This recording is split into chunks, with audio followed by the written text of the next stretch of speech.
mu buzima.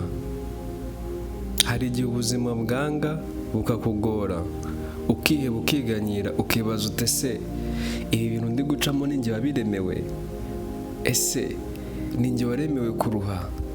Ariko uyu munsi nagira mubwire yuko haracyariho ibyiringiro by'uko igiti cyatemwe cyongera kigashibuka kikera imbuto, kandi izo mbuto zigatunga abazisoroma. Ntukihebe, ntukiganyire, izina rya Yesu ni igisubizo mu buzima bwawe. Ndagira ngo nkwibutse yuko Imana yakuremye igukunze, iguhereza ubwenge, iguhereza imbaraga, iguhereza ubushobozi bwo gukora igikwiriye mu gihe gikwiriye. Icyo nkwibutsa ni iki: Imana yaguhaye impano iruta izindi zose. Imana yaguhaye impano iruta izindi zose. Iyo mpano nta yindi, ni amahitamo. Nuhitamo neza uzabaho neza, nuhitamo nabi uzabaho nabi.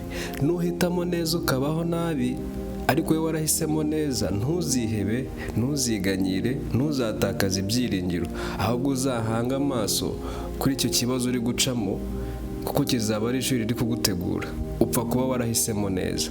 Ariko nuhitamo nabi ukabaho nabi, ntabwo uzarenganya Imana, ntuzarenganya igihe, uzirenganye kuko ntuzaba warahisemo nabi.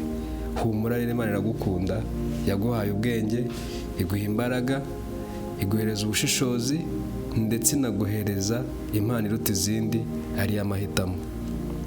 Nakwifuriza guhitamo neza, ugahitamo ikigukwiriye, kiguhereza amahoro kandi kiguhereza umusaruro mu buryo bumwe cyangwa ubundi.